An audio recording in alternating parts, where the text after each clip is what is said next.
दुनिया की हर एक बुक का कोई ना कोई राइटर ज़रूर होता है। तो चूंकि कुरान भी एक बुक है, तो इसका भी कोई ना कोई राइटर तो ज़रूर होगा। सभी मुस्लिम्स मानते हैं, उनका ईमान है कि अल्लाह ही है जिसने प्रॉफिट मोहम्मद सल्लल्लाहु अलैहि वसल्लम को कुरान जाहिर किया। लेकिन जो डिसबिलीवर्स हैं, जो लोग ऐसा नहीं मानते कि कुरान अल्लाह ही की तरफ से नाजिल हुआ था, ऐसे लोगों के पास सिर्फ तीन ही ऑप्शंस हैं जिसके बिना पे वो कुरान को अल्लाह की किताब नहीं मानते। फर्स्ट पॉसिबिलिटी ये है कि वो लोग मानते हैं कि कुरान को प्रॉफिट मोहम्मद सल्लल्लाहु अलैहि वसल्लम ने लिखा। सेकेंड पॉसिबिलिटी ये है कि उन्हें लगता है कि कुरान को लिखने के लिए बाइबल या फिर तौरात जैसी बुक्स की हेल्प ली।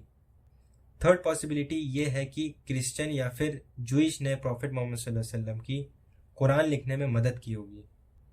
अगर हम इन तीनों पॉसिबिलिटीज़ को गलत साबित कर दें, डिसअप्रूव कर दें, तो हमारे पास सिर्फ एक ही पॉसिबिलिटी बचती है कि कुरान अल्लाह ही की तरफ से नाजिल हुआ। तो चलिए हम लोग एक एक करके सारी पॉसिबिलिटीज़ को समझते हैं। फर्स्ट पॉसिबिलिटी फर्स्ट पॉसिबिलिटी ये है कि प्रॉफिट मोहम्मद सल्लल्लाहु अलैहि वसल्लम ने खुद कुरान लिखा। अगर आप ऐसा सोचते हैं तो फिर आप नीचे दी गई प्रॉब्लम्स को कैसे समझते हैं। फर्स्ट प्रॉब्लम राइटिंग स्टाइल है। हम जानते हैं कि प्रॉफिट मोहम्मद सल्लल्लाहु अलैहि वसल्लम कैसे बात करते थे, उनका बोलने का स्टाइल कैसा था। हमारे पास हज़ारों हदीसें हैं जिससे हम समझ सकते हैं बिना किसी एक्सपर्ट के कि कुरान का और हदीसों का जो राइटिंग स्टाइल है वो बिल्कुल डिफरेंट है। सेकेंड प्रॉब्लम ये है कि कुरान में कई वर्सेज ऐसी हैं जिसमें नबी सल्लल्लाहु अलैहि वसल्लम को ब्लेम किया गया है।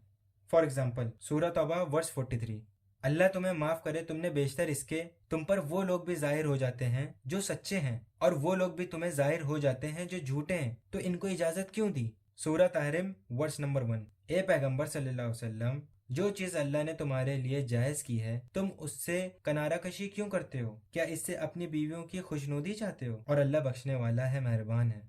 सूरह अबासा वर्स 1 to 7, पैगंबर सल्लल्लाहु अलैहि वसल्लम ने त्योरी चढ़ाई और मुंह फेर लिया कि उनके पास एक नाबीना आया, और क्या खबर शायद वो पाकीज़गी हासिल करता या वो समझ जाता तो तुम्हारा समझाना उसे फायदा देता। अब वो जो परवाह नहीं करते उसकी तरफ तो तुम तवज्जो करते हो, हालांकि अगर वो ना संभले तो तुम पर इसका कुछ इल्ज़ाम नहीं।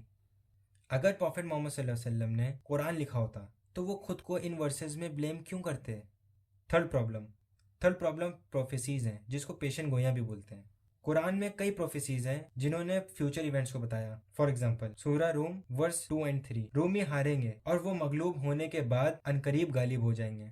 सूरा फतह वर्स 27, बेशक अल्लाह ने अपने पैगंबर को सच्चा और सही ख्वाब दिखाया था कि तुम इंशाअल्लाह मस्जिद हराम में अपने सर मुंडवाकर या अपने बाल तरशवाकर अमन व अमान से दाखिल होगे और किसी तरह का खौफ ना करोगे। जो बात तुम नहीं जानते थे अल्लाह को मालूम थी, सो उसने उससे पहले ही जल्द एक फतह अता फरमाई।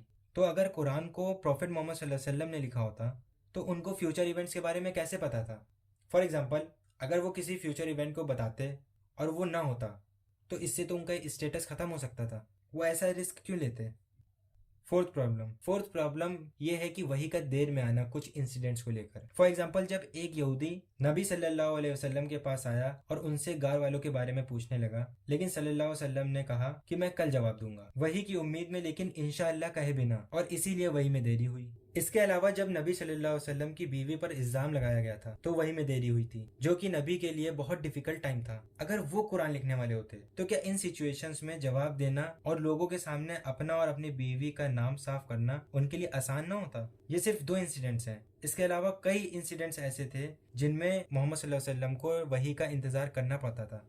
फिफ्थ प्रॉब्लम यह है कि कुरान की कई ऐसी वर्सेज हैं जो चैलेंज करती हैं कि जो लोग यकीन नहीं करते तो कुरान जैसा कुछ बना लें। तो अगर मोहम्मद सल्लल्लाहु अलैहि वसल्लम ने कुरान लिखा होता तो वो ये चैलेंज करके इतना बड़ा रिस्क क्यों लेते।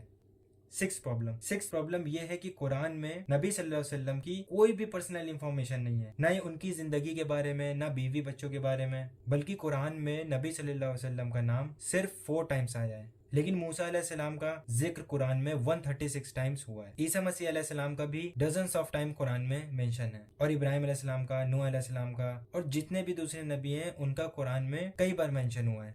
अगर प्रॉफिट मोहम्मद सल्लल्लाहु अलैहि वसल्लम ने कुरान लिखा होता तो वो खुद को ज्यादा क्रेडिट ना देते। तो फर्स्ट पॉसिबिलिटी तो गलत साबित हुई कि कुरान प्रॉफिट मोहम्मद सल्लल्लाहु अलैहि वसल्लम ने लिखा। सेकेंड पॉसिबिलिटी ये कि कुरान को लिखने में प्रॉफिट सल्लल्लाहु अलैहि वसल्लम ने बाइबल या फिर तौरात जैसी बुक्स की हेल्प ली। ये पॉसिबिलिटी तो ऐसे ही गलत साबित हो जाती है क्योंकि नबी सल्लल्लाहु अलैहि वसल्लम इलिटरेट थे, उनको पढ़ना लिखना नहीं आता था। और क्या आपको पता है कि नबी सल्लल्लाहु अलैहि वसल्लम के टाइम पर बाइबल और तौरात का कोई भी अरेबिक ट्रांसलेशन नहीं हुआ था, बल्कि बाइबल का first Arabic translation 9th century में हुआ, यानी कि नबी सल्लल्लाहु अलैहि वसल्लम की वफात के 100 साल बाद। और इसके अलावा 18th सेंचुरी तक जो चर्च थे वो बाइबल को आम लोगों से छुपा कर रखते थे। तो ये बात सामने आती है कि सेकेंड पॉसिबिलिटी भी गलत है। थर्ड पॉसिबिलिटी, अगर नबी ने कुरान नहीं लिखा और ना ही पहले की बुक्स की हेल्प ली, तो फिर हो सकता है कि किसी क्रिश्चियन या फिर जूइश ने नबी की हेल्प की हो। अगर आप कुरान पढ़ेंगे तो देखेंगे कि कुरान की कई वर्सेज ऐसी हैं जो क्रिश्चियन और जूस के अकीदे या फिर उनकी फेथ से टकराती हैं। फॉर एग्जाम्पल अल मायदा वर्स 72 एंड 82, वो लोग बेशुबा काफिर हैं जो लोग कहते हैं कि अल्लाह मसीह इब्ने मरियम ही तो है, हालांकि मसीह यहूद से ये कहा करते थे, ए बनी इसराइल अल्लाह ही की इबादत करो जो मेरा भी परवरदिगार है और तुम्हारा भी। जो शख्स अल्लाह पर शिर्क करेगा अल्लाह उस पर जन्नत को हराम कर देगा और उसका ठिकाना दोजक है और जालिमों का कोई मददगार नहीं।